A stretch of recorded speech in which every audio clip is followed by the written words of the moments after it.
नमस्कार विद्यार्थी मित्रांनो, मी मीरा गोपाळे स्वागत करते तुमचं जय हिंद पाठशाला या यूट्यूब चॅनलमध्ये. सध्याला परीक्षा जवळ आलेली आहे, त्यामुळं आपण भारतीय राजघटनेतील उच्च न्यायालय व सर्वोच्च न्यायालय या दोन्ही विषयावर एक साथ व्हिडिओ घेऊन आलेलो आहोत. तर हा व्हिडिओ राज्यसेवा पूर्व तसेच संयुक्त गट ब आणि गट क म्हणजेच कंबाईन गट ब आणि गट क या मुख्य परीक्षेसाठी खूप उपयुक्त आहे. त्यामुळे व्हिडिओ शेवटपर्यंत पहा. व्हिडिओ आवडला तर लाईक करा, चॅनलला सबस्क्राईब करा आणि जास्तीत जास्त गरजू मित्रांपर्यंत हा व्हिडिओ शेअर करा. त्याचं सर्वोच्च न्यायालय हे भारतीय घटनेच्या कलम 124 ते 147 मध्ये आहे, ज्याचा भाग आहे 5. आणि आपल्या भारताची न्यायव्यवस्था ही एकेरी न्यायव्यवस्था आहे. आता तुम्ही म्हणाल की एकेरी न्यायव्यवस्था हे काय आहे? तर आपल्या न्यायव्यवस्थेमध्ये खालच्या स्तरातून वरच्या स्तराकडे जात असताना जी क्रमवारीता आहे त्याला आपण एकेरी न्यायव्यवस्था आहे असं म्हणू शकतो. जसं की कनिष्ठ न्यायालय, त्याच्यावर उच्च न्यायालय, त्याच्यावर सर्वोच्च न्यायालय, अशी क्रमवार पायऱ्या आहेत. त्याला आपण एकेरी न्यायव्यवस्था म्हणू शकतो. त्यानंतर फेडरल कोर्टाची स्थापना ही 1935च्या कायद्यानुसार झाली आणि फेडरल कोर्टाने 1937 ते 1950 या कार्यकाळामध्ये कार्य केलं. आता तुम्ही म्हणाल सर्वोच्च न्यायालय सुरू असताना हे मध्येच काय फेडरल कोर्ट? तर फेडरल कोर्टाच्याच नंतर आपल्या सर्वोच्च न्यायालयात रूपांतर झालेलं आहे. आपल्या देशामध्ये सर्वोच्च न्यायालयाचं स्थान सगळ्यात उच्च आहे असं आपल्याला सांगता येईल. कारण संसदेने सुद्धा एखादा कायदा जर केला तर तो कायदा रद्द ठरवण्याची राजघटनेच्या आधारावर ताकद ही आपल्या सर्वोच्च न्यायालयामध्ये किंवा न्यायव्यवस्थेमध्ये आहे. मग अशा या न्यायव्यवस्थेचं कुठलं कलम आहे ज्यामध्ये सर्वोच्च न्यायालय आहे? तर कलम 124 मध्ये सर्वोच्च न्यायालय आहे, ज्यामध्ये एक मुख्य न्यायाधीश व इतर न्यायाधीश जे की संसद ठरवेल इतके. मग सुरुवातीला किती न्यायाधीश होते? तर सुरुवातीला एकूण 8 न्यायाधीश होते, ज्यामध्ये एक सरन्यायाधीश व 7 इतर न्यायाधीश. आपल्या न्याय व्यवस्थेचं एक ब्रीदवाक्य आहे ज्याला आपण म्हणू शकतो यतो धर्मस्तो जय. म्हणजे काय? तर येथे धर्माचा जय होतो, म्हणजे जे काही आपण योग्य करतो त्याचा जय होतो. त्यानंतर 124 मध्ये तिसरं आहे की त्या भारतीय सर्वोच्च न्यायालयाची जी पात्रता आहे ती दिलेली आहे, ज्यामध्ये पात्रता आपल्याला सर्वोच्च न्यायाधीशाची अशी सांगता येईल की तो भारतीय नागरिक असावा, बरोबर. त्यानंतर कमीत कमी त्याने 5 वर्ष उच्च न्यायालयात न्यायाधीश म्हणून कार्य केलेलं असावं आणि कमीत कमी 10 वर्ष सलग वकील किंवा अधिवक्ता म्हणून कार्य केलेलं असावं उच्च न्यायालयात. राष्ट्रपतीच्या मते तो निष्णात कायदेपंडित असावा. त्यालाच आपण दुसऱ्या शब्दात सांगू शकतो विख्यात विद्वत्ता म्हणजे अधिवक्ता असं असले तरच आपण त्याची पात्रता सर्वोच्च न्यायालयाच्या न्यायाधीशपदी करतो. मग न्यायाधीशपदी किमान वयोमर्यादा ही सांगितलेली आहे का? तर नाही. सर्वोच्च न्यायालयाच्या न्यायाधीशपदी नियुक्त होण्यासाठी संविधानात किमान वयाची पात्रता ही निश्चित केलेली नाही. आणि नेमणुकीची पद्धत म्हणाल तर राष्ट्रपती सर्वोच्च न्यायालयाचे सरन्यायाधीशाची नियुक्ती करतात. त्याचबरोबर इतर न्यायाधीशाची सुद्धा राष्ट्रपतीच नियुक्ती करतात, तेही सरन्यायाधीशाचा सल्ला घेऊन. मग यांना शपथ कोण देतं? तर शपथ हे राष्ट्रपती देत असतात आणि त्यांचा कार्यकाळ निश्चित नाही, पण सर्वोच्च न्यायाधीश वयाची 65 वर्ष पूर्ण होईपर्यंत पदावर राहू शकतात. तत्पूर्वी ते राजीनामासुद्धा राष्ट्रपतीकडे देऊ शकतात किंवा मग संसदेच्या शिफारशीनुसार न्यायाधीशांना पदच्युत करू शकतात. म्हणजेच त्यांच्यावर जर महाभियोग लागला तर त्यांना काढता येतं. मग पदच्युती ही कुठल्या कलमात आहे तर ती 124 कलमातच 4थ्या पॉईंटमध्ये आहे, ज्यामध्ये आपल्याला सांगितले की संसदेच्या दोन्ही सभागृहात 2/3 बहुमताने सर्वोच्च न्यायाधीशाच्या बद्दल ठराव संमत व्हावा लागतो महाभियोगाचा. त्यावर राष्ट्रपतीला मान्यता देता येतं आणि हे लोकसभेच्या बाबतीत 100 सदस्यांच्या सह्या आणि राज्यसभेच्या बाबतीत 50 सदस्यांच्या स्वाक्षरीने सर्वोच्च न्यायालयाच्या न्यायाधीशांना महाभियोगाचा ठराव सभापती किंवा अध्यक्षांना दिला जातो. मग असं प्रकरण कोणतं झालंय का आपल्या भारतामध्ये तर हो, याचं उत्तर काय आहे? हो. ते कुठलं आहे तर ते आहेत न्यायमूर्ती फी रामास्वामी प्रकरण, जे की 1991 ते 93 या काळामध्ये झालेलं आहे. आरोप काय होता त्यांच्यावर तर त्यांनी आर्थिक गैरव्यवहार केलाय पदाचा वापर करून. हा आरोप होता. पंजाब व्हर्सेस हरियाणा उच्च न्यायालयाचे ते मुख्य न्यायाधीश असताना. मग असं ज्यावेळेस ठराव होतो की महाभियोगाचा, त्यावेळेस तो महाभियोग होण्याच्या अगोदर 3 सदस्य समिती नेमली जाते, ज्यामध्ये सर्वोच्च न्यायालयाचे न्यायाधीश, त्याचबरोबर दुसऱ्या एखाद्या उच्च न्यायालयाचे मुख्य न्यायाधीश आणि प्रांतातील कायदेपंडित हे 3 जण असतात. मग या प्रकरणामध्ये कोण कोण होतं तर न्यायमूर्ती P.B. सावंत हे सर्वोच्च न्यायालयाचे न्यायाधीश होते.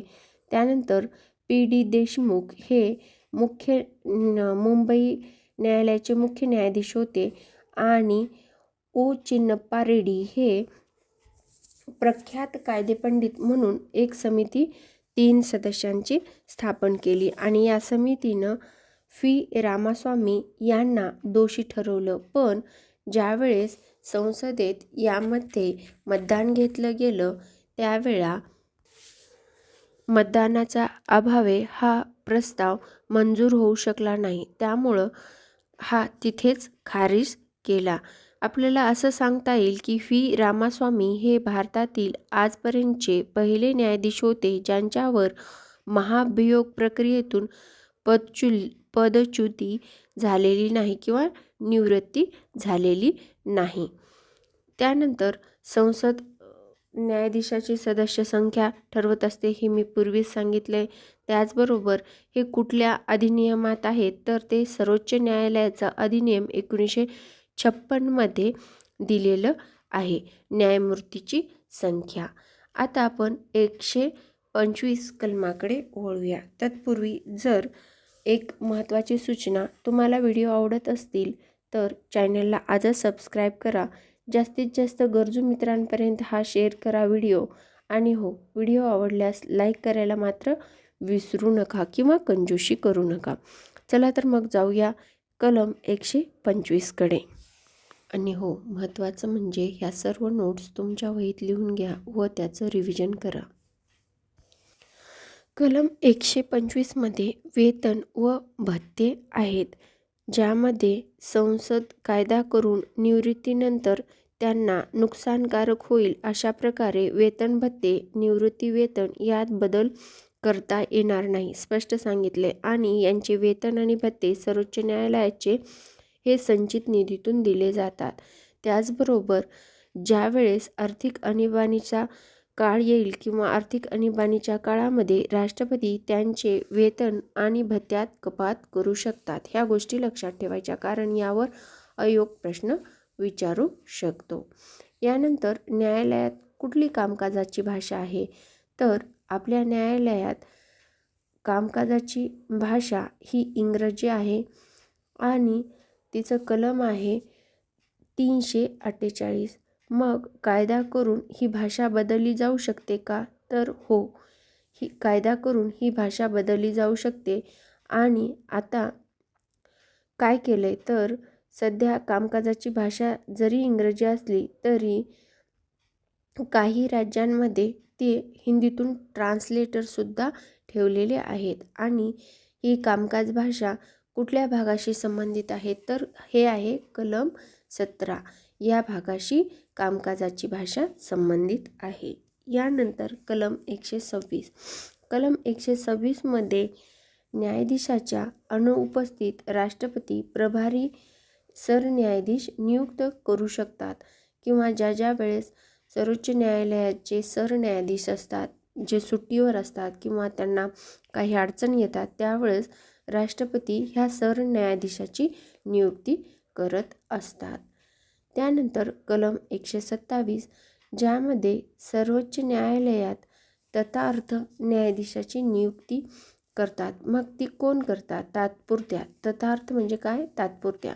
तर ते कोण करतात? तर ते सरन्यायाधीश करतात, पण त्यांना राष्ट्रपतीची पूर्वसंमती घेणं बंधनकारक आहे आणि सर्वोच्च न्यायालयाच्या न्यायाधीश म्हणून ते पात्र असणं गरजेचं आहे. यानंतर कलम 128 ज्यामध्ये सर्वोच्च न्यायालयाच्या बैठकीमध्ये निवृत्ती न्यायाधीशाची नियुक्ती याबद्दल दिलेलं आहे. ती कुठली पद्धत आहे तर ती कोलॅजल पद्धत आहे. त्यानंतर कलम 129. कलम 129 मध्ये सर्वोच्च न्यायालय हे अभिलेख न्यायालय आहे असं दिलेलं आहे. अभिलेख न्यायालय म्हणजे काय तर न्यायालयाचे सर्व निर्णय, पुरावे आणि कारवाई ही कायमस्वरूपी जतन करून ठेवली जाते, ज्याचा वापर भविष्यात केला जातो तेही पुरावे म्हणून. अभिलेख न्यायालयाला त्याच्या अवमानाबद्दल शिक्षा करण्याचा सुद्धा अधिकार असतो. यानंतर कलम 130 सर्वोच्च न्यायालय दिल्ली येथे असेल किंवा राष्ट्रपतीच्या मान्यतेने सरन्यायाधीश इतर ठिकाणी सर्वोच्च न्यायालयाच्या बैठक किंवा कार्यस्थळ म्हणून नेमू शकतात. यानंतर कलम 131 प्रारंभिक अधिकार क्षेत्र ज्याला आपण मूळ अधिकार क्षेत्र असं सुद्धा म्हणू शकतो. मग हे प्रारंभिक अधिकार क्षेत्रामध्ये काय काय कार्य करतात सर्वोच्च न्यायालय तर 2 किंवा अधिक राज्यातील वाद जसं की पाण्यामुळे होणारे वाद, गोदावरी नदीचा पाणी वाद किंवा असे बरेचसे पाण्याचे जे वाद असतात 2-2 राज्यांमध्ये ते प्रारंभिक अधिकार क्षेत्रामध्ये सर्वोच्च न्यायालयाच्या येत असतात. दुसरं म्हणजे केंद्र एखादे राज्य किंवा अनेक राज्यांच्या विरोधात असतात तेव्हा. तिसरं म्हणजे केंद्र व एक किंवा अनेक राज्य असा वाद फक्त सर्वोच्च न्यायालयातच दाखल करता येतो. त्यानंतर रिट्सची याचिका जिला उत्प्रेक्षण किंवा काय म्हटलं जातं तर ह्या घटनेचा आत्मा सुद्धा म्हटलं जातं या रिट्सच्या याचिकेला.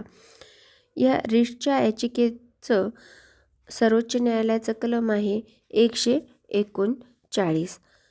त्यामध्ये काय येतं रिट्सची याचिकामध्ये तर कनिष्ठ न्यायालयाने दिलेला चुकीचा निर्णय रद्द करण्याचं कार्य सर्वोच्च न्यायालय करू शकतं. त्याचबरोबर जेथे अधिकार क्षेत्र वापरण्यात चूक झाली आहे ते सुद्धा रिट्स याचिकेमध्ये येत असतं आणि जेथे कायद्याची चूक किंवा गल्लत असेल तेथे नैसर्गिक तत्वावर भंग झालेला असेल तेथे रिट्सची याचिका सर्वोच्च न्यायालयाला वापरता येते. त्यानंतर बंदी प्रत्याक्षीकरण ज्यामध्ये अटक केलेल्या व्यक्तीला ठराविक वेळेत न्यायालयासमोर हजर किंवा प्रत्यक्ष हजर करता येतं. ह्याला इंग्लिशमध्ये हेबियस कॉर्पस असं म्हणतात. कारण हेबियस कॉर्पस म्हणजे काय किंवा हेबियस कॉर्पस हे काय आहे हे एका प्रश्नामध्ये सर्वोच्च न्यायालयाच्या विचारलेलं होतं. त्यानंतर समग्र न्यायाचा अधिकार काय असतो सर्वोच्च न्यायालयाचा तर जेथे अधिकार क्षेत्राची गरज असते, जेथे काही बेकायदेशीर बाबी प्रगट होतात आणि जेथे काही अन्याय प्रगटपणे दिसून येतो त्यावेळेस सर्वोच्च न्यायालय हा समग्र न्यायाचा अधिकार वापरून तेथे न्याय देत असतो. त्यानंतर सर्वोच्च न्यायालयाचं स्वातंत्र्य काय आहे? तर सर्वोच्च न्यायालय हे अवमान झाल्यास दंड देण्याचा अधिकार सर्वोच्च न्यायालयाला आहे. त्याचबरोबर न्यायालयाच्या कर्मचारी वर्गाची भरती व नियुक्ती करण्याची कार्यसुद्धा हे सर्वोच्च न्यायालयाच्या स्वतंत्र अधिकारामध्ये येत असतं. त्याचबरोबर कार्यकाळाची सुरक्षितता हे सुद्धा सर्वोच्च न्यायालयाच्या स्वातंत्र्यात येत असतं. त्याचबरोबर त्यांचे वेतन, भत्ते, सेवा शर्ती, नियुक्ती, पदच्युती या सर्व सर्वोच्च न्यायालयाच्या स्वातंत्र्यामध्ये येत असतात. मग यांना आर्थिक स्वातंत्र्य काही आहे का? तर हो आहे, ज्यामध्ये संसद कायदा करून त्यांचे वेतन व भत्ते निवृत्तीनंतर त्यांना नुकसानकारक होईल अशा प्रकारे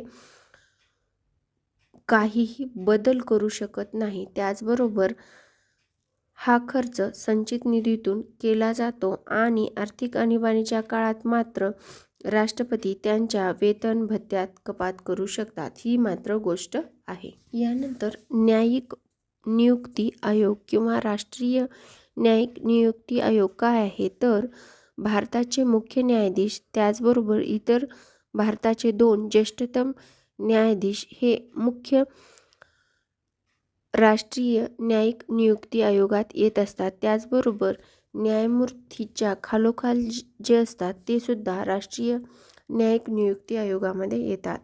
2 विख्यात व्यक्ती जे नामनिर्देशित केले जातील आणि एक कमिटीद्वारे ज्यात पंतप्रधान, भारताचे मुख्य न्यायाधीश आणि विरोधी पक्षाचा नेता असेल ते राष्ट्रीय न्यायिक नियुक्ती आयोगात येत असतात. हे झालं सर्व सर्वोच्च न्यायालयाबद्दल. आता आपण सर्वोच्च न्यायालयाच्या शेवटच्या कडव्याकडे वळण्याअगोदर सर्वोच्च न्यायालयाची कलमे 1 लाईन किंवा जोड्या लावा अशा प्रश्नात किंवा अशा फॉर्मॅटमध्ये विचारण्यासारख्या फॉर्मॅटमध्ये करून पाहूया. सर्वोच्च न्यायालयाची न्यायसंबंधित सर्व कलमे पाहूया. पहिलं कलम आहे 124. सर्वोच्च न्यायालयाची स्थापना, संरचना ह्या 124 कलमामध्ये दिलेली आहे.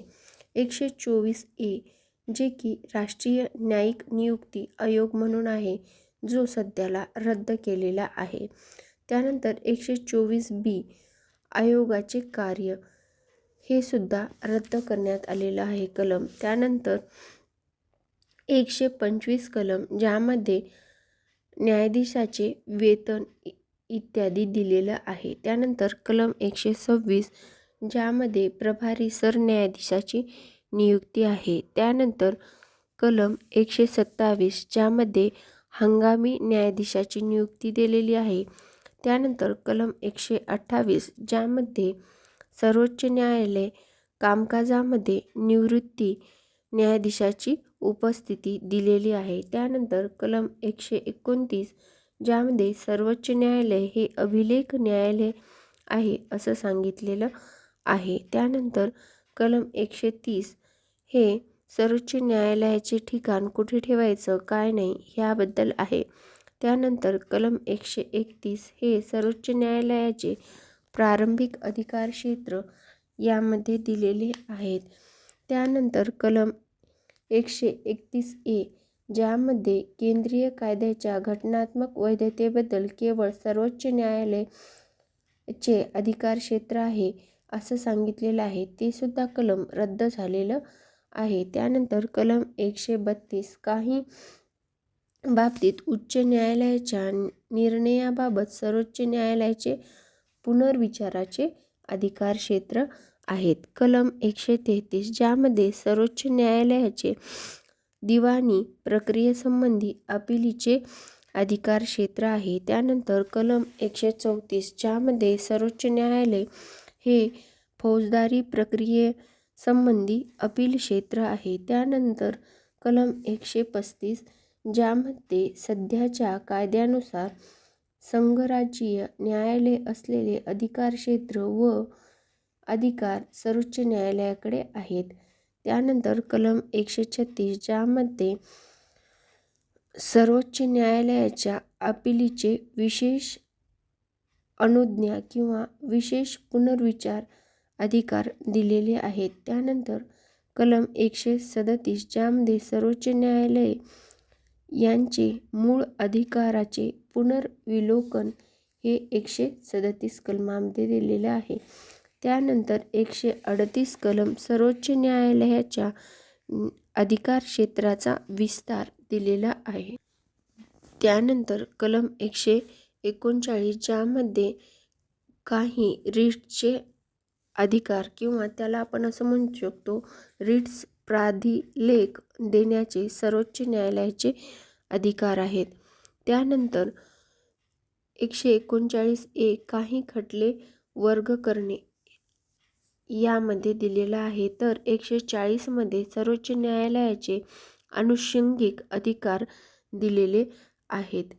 त्यालाच आपण सर्वोच्च न्यायालयाचे अतिरिक्त अधिकार असं सुद्धा म्हणू शकतो. त्यानंतर कलम 141 हे सर्वोच्च न्यायालयाने ठरविलेला कायदा सर्व न्यायालयांवर बंधनकारक असेल असं 141 कलमामध्ये सांगितलेलं आहे. त्यानंतर 142 सर्वोच्च न्यायालय आदेशाची अंमलबजावणी व शोध घेणे याबद्दलचे आदेश दिलेले आहेत. त्यानंतर कलम 143 ज्यामध्ये समुपदेशन अधिकारिता त्याचबरोबर राष्ट्रपतीचा सल्ला घेण्याचा अधिकार हा दिलेला आहे. त्यालाच आपण असं म्हणू शकतो की सर्वोच्च न्यायालयाच्या आदेशांचे अंमलबजावणी व शोध घेणे याबाबतचे आदेश.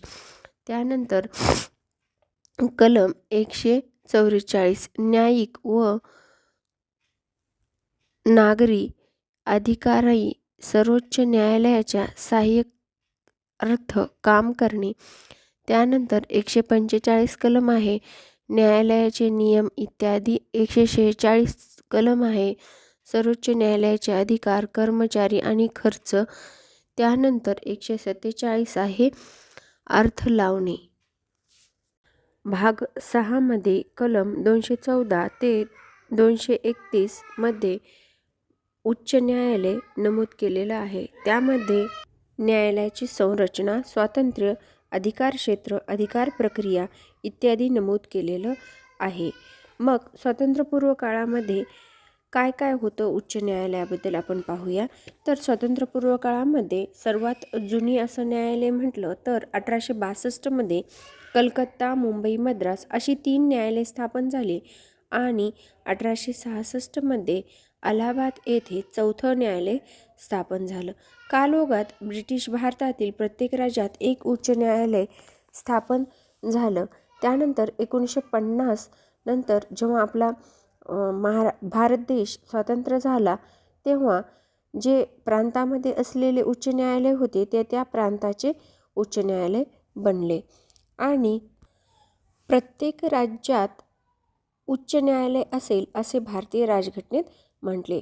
परंतु आपण खूप सारे राज्य होते, एवढ्या साऱ्या राज्यांच्या उच्च न्यायालयाचा खर्च आपल्याला तेव्हा तरी झेपण्यासारखा नव्हता. म्हणून आपण एक 7वी घटना दुरुस्ती केली आणि 2 किंवा अधिक राज्य व 1 किंवा अधिक केंद्रशासित प्रदेश यांसाठी आपण कॉमन हायकोर्ट म्हणजेच कॉमन उच्च न्यायालय स्थापन करण्याचा अधिकार हा संसदेला दिला. चला तर मग आता कलमे अभ्यासूया. कलम 214. आता कलम 214 मध्ये काय आहे तर जे काही मी आता सांगितले जसं की प्रत्येक राज्यासाठी एक उच्च न्यायालय असेल, 7वी घटना दुरुस्ती केली आणि 2 किंवा अधिक राज्यासाठी व केंद्रशासित प्रदेशासाठी एक कॉमन किंवा संयुक्त उच्च न्यायालय स्थापन करण्याचा अधिकार हा संसदेला दिलेला आहे. यानंतर सध्याला किती आहेत उच्च न्यायालय तर सध्याला 25 उच्च न्यायालय आहे. सध्याचं लेटेस्ट 25वं उच्च न्यायालय हे 1 जानेवारी 2019 मध्ये आंध्र प्रदेश अमरावतीमधले झालेलं आहे. यानंतरची कलम आहे कलम 215. कलम 215 मध्ये अभिलेख न्यायालय उच्च न्यायालय असतील असं सांगितलं. त्याचबरोबर अभिलेख याचा अर्थ असा होतो की अवमान केल्यास साधी कैद किंवा दंड किंवा हे दोन्हीही न्यायालय त्यांना देऊ शकतं आणि तशी शिक्षा देण्याचा अधिकार न्यायालयाला आहे.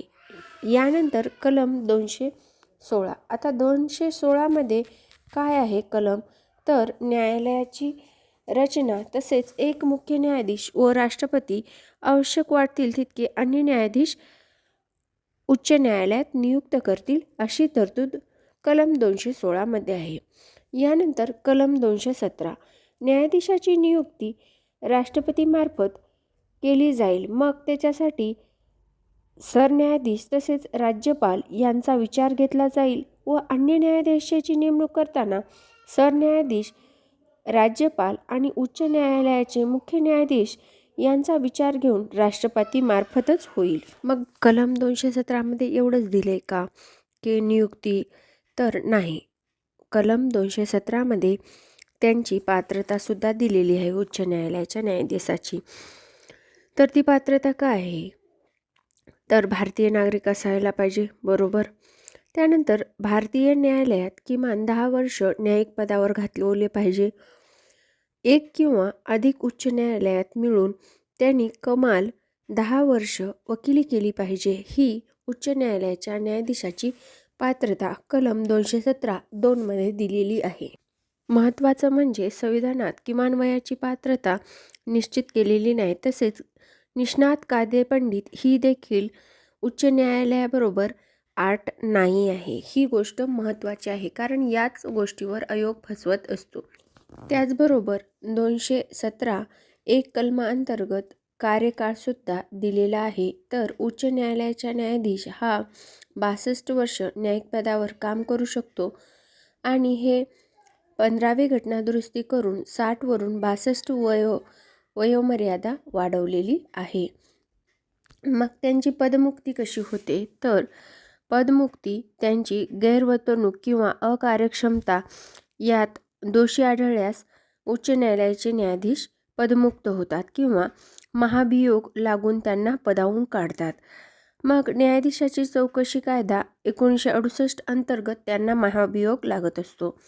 असा प्रस्ताव लोकसभेत 100 सदस्यांनी द्यावा लागतो जर उच्च न्यायालयाच्या न्यायाधीशाचा महाभियोग लावायचा असेल तर, आणि राज्यसभेचे 50 सदस्य असावे लागतात आणि तो सभापती किंवा अध्यक्षासमोर सादर केला जाऊ शकतो.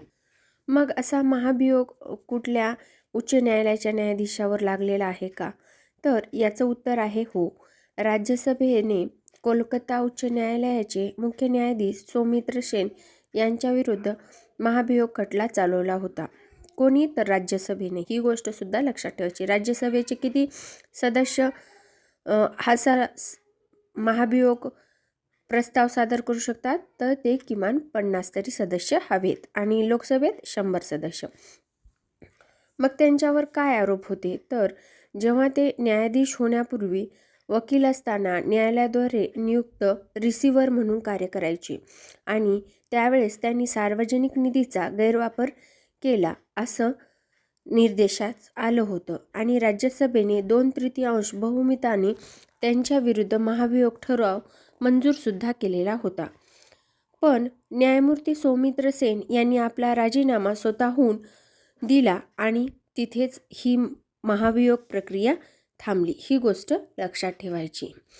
त्यांना राज्यसभेने 2/3 बहुमताने महाभियोग प्रक्रियेत त्यांचा ठराव मंजूर केला होता. ही सुद्धा खूप महत्त्वाची बाब आहे. ते कुठल्या देशाचे न्यायाधीश होते, तर कोलकाता उच्च न्यायालयाचे मुख्य न्यायाधीश होते. त्यानंतर कलम 218. आता कलम 218मध्ये काय आहे, तर जसे की सर्वोच्च न्यायालयाला काही तरतुदी आहेत, त्याचप्रमाणे उच्च न्यायालयाला सुद्धा काही तरतुदी आहेत सर्वोच्च न्यायालयाप्रमाणे. उदाहरणार्थ सांगायचं झालं तर अभिलेख न्यायालय हे उच्च न्यायालय सुद्धा आहे आणि सर्वोच्च न्यायालय सुद्धा आहे. उच्च न्यायालय तसेच सर्वोच्च न्यायालय दोघांनाही त्यांच्या अवमानाबद्दल साधी कैद किंवा दंड किंवा दोन्ही असा शिक्षा देण्याचा अधिकार आहे. म्हणजेच 218मध्ये हे सर्व अधिकार विस्तृतपणे सांगितलेले आहेत. यानंतर कलम 219. आता 219मध्ये काय आहे, तर 219मध्ये उच्च न्यायालयाची शपथ व प्रतिज्ञा आहे. आणि मग यांना कोण शपथ आणि प्रतिज्ञा देतात, तर उच्च न्यायाधीशाची नियुक्ती जरी राष्ट्रपती करत असतील तरी शपथ आणि प्रतिज्ञा ही राज्यपाल देतात. ही गोष्ट अत्यंत महत्त्वाची आहे, लक्षात ठेवायची. यानंतर कलम 220 यामध्ये व्यवसाय करण्यास बंदी घातलेली आहे उच्च न्यायालयाच्या न्यायाधीशाला.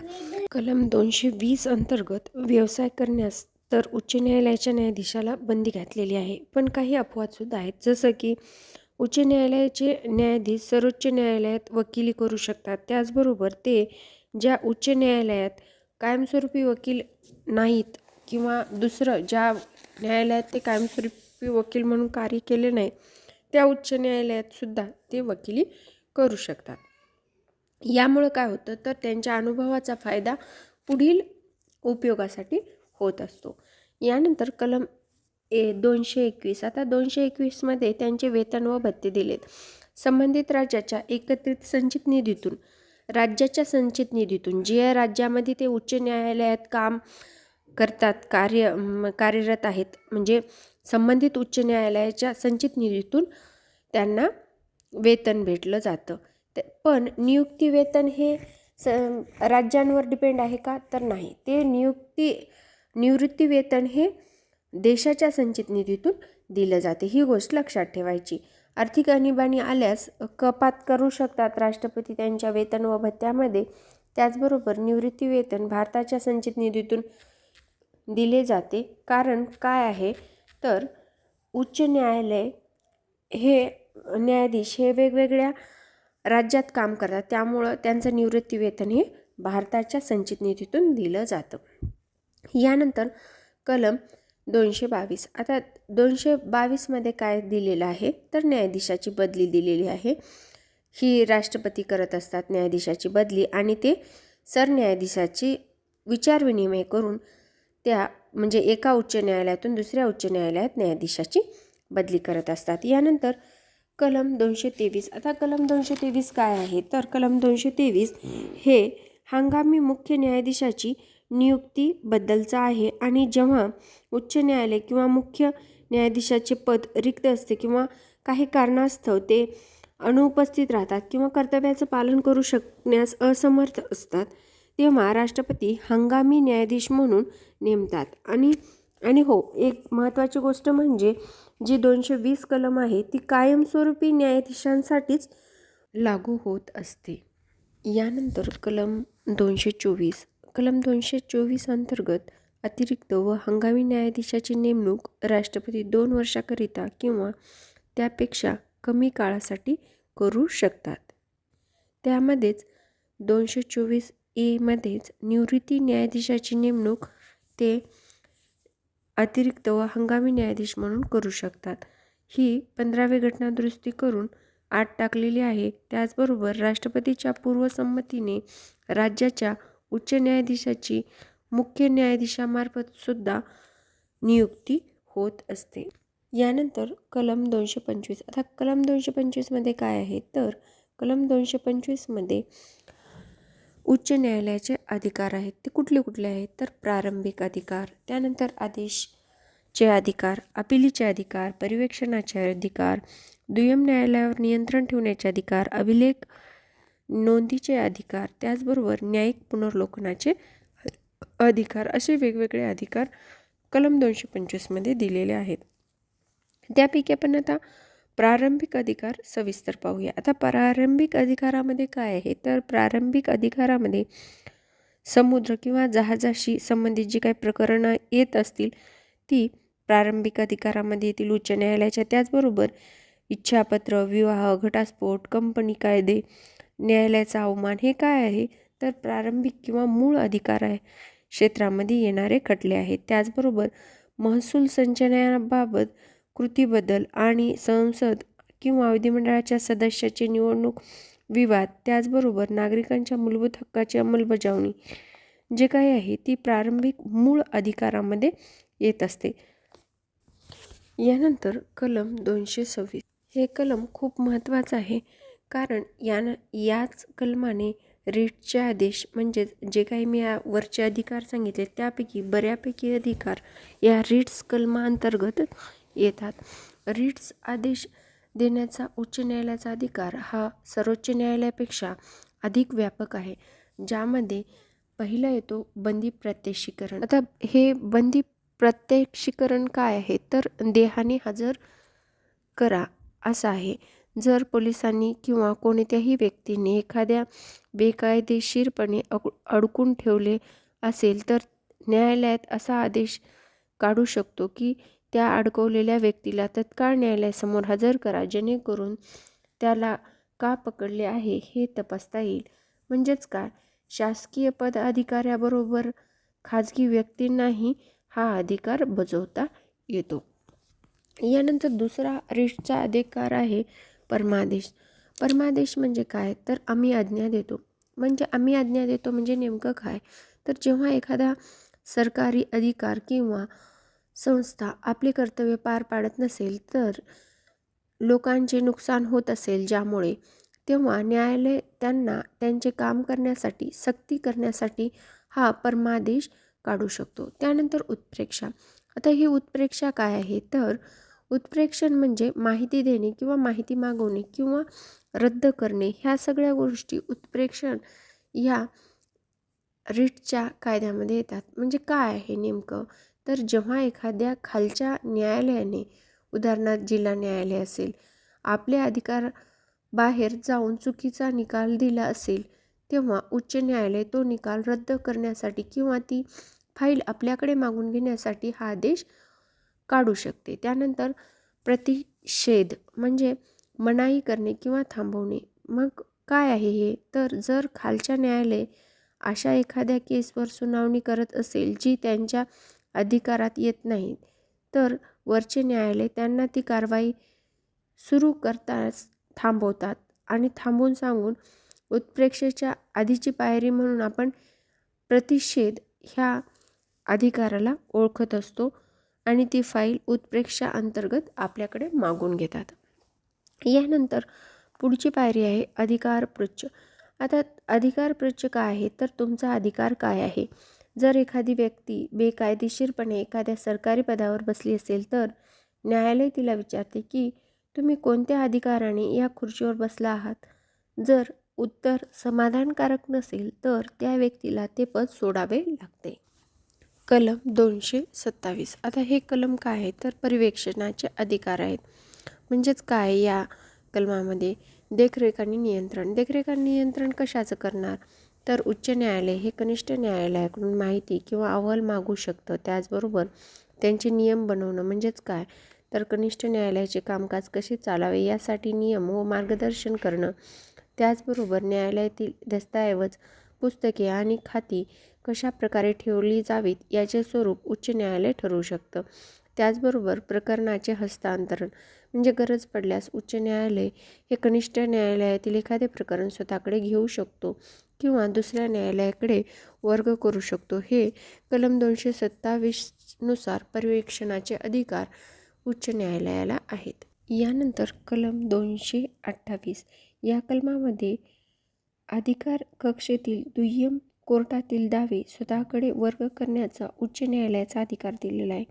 पण जेव्हा संविधानाच्या स्पष्टीकरणासंबंधी गंभीर प्रश्न निर्माण होत असेल, तेव्हा दुय्यम न्यायालयातील दावे स्वतःकडे वर्ग करण्याचा अधिकार हा उच्च न्यायालयाला कलम 228 ने दिलेला आहे.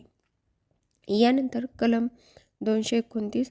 उच्च न्यायालयाच्या अधिकार व कर्मचाऱ्यांच्या नियुक्त्या व न्यायालयाच्या मुख्य न्यायाधीशाकडून केल्या जातात व त्यांचे कर्मचाऱ्यांचे जे वेतन, भत्ते, रजा व पेन्शन, सेवा शर्ती असतात ते मुख्य न्यायाधीश ठरवितात आणि हे सर्व जो काही खर्च असतो उच्च न्यायालयाचा, तो संबंधित राज्याच्या संचित निधीतून दिला जात असतो. यानंतर कलम 230.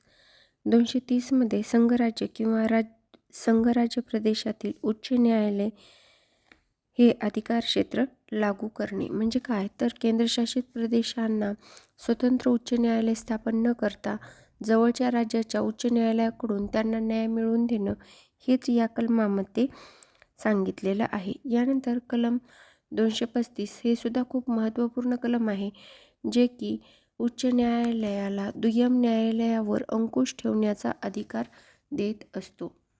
यानंतर आपण थोडक्यात पण स्वीट असे कलमे पाहणार आहोत, सर्व उच्च न्यायालयाशी रिलेटेड. पहिलं कलम आहे 214, ज्याने राज्यातील उच्च न्यायालय असं सांगितलेलं आहे. 215 कलमामध्ये उच्च न्यायालय हे अभिलेख न्यायालय असतील. त्यानंतर 216मध्ये उच्च न्यायालयाची संरचना, 217मध्ये उच्च न्यायालय न्यायाधीशची नियुक्ती व त्याच्या सेवासरती. त्यानंतर 218मध्ये सांगितलेलं आहे सर्वोच्च न्यायालयासंबंधी काही तरतुदी व उच्च न्यायालयाला सुद्धा लागू असतील. त्यानंतर 219 हे त्यांच्या उच्च न्यायालयाच्या न्यायाधीशाकडून शपथ आणि प्रतिज्ञाविषयी आहे. यानंतर 220 कलम हे कायमस्वरूपी न्यायाधीश झाल्यावर व्यवसाय करण्यास बंदी यासंबंधीचे आहे. यानंतर 221 कलम न्यायाधीशाचे वेतन इत्यादी. 222 कलम एक उच्च न्यायालयातून दुसऱ्या उच्च न्यायालयात बदलीविषयी. 223 प्रभावी मुख्य न्यायाधीशाची नियुक्ती. 224 अतिरिक्त प्रभावी न्यायाधीशाची नियुक्ती. 224 उच्च न्यायालयाच्या बैठकीसाठी निवृत्त न्यायाधीशाची नियुक्ती. 225 विद्यमान उच्च न्यायालयाचे अधिकारक्षेत्र.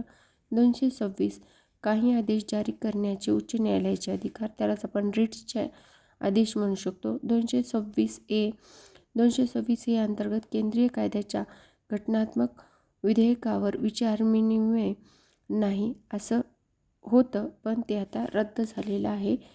त्यानंतर 227 कलम उच्च न्यायालयाचा सर्व न्यायाधीशावरील पर्यवेक्षणाचा अधिकार. 228 कलम काही खटले व उच्च न्यायालयाकडे वर्ग करणे.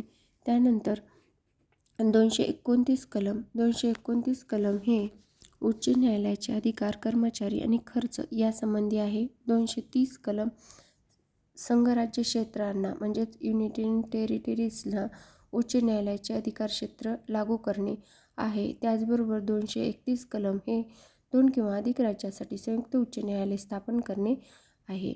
हे झाले शॉर्टमध्ये सर्व उच्च न्यायालयाचे कलमे. याबाहेरचा एकही प्रश्न तुम्हाला विचारला जाणार नाही. उच्च न्यायालयासंबंधीचा हे उच्च न्यायालयाचं A to Z रिव्हिजन आहे.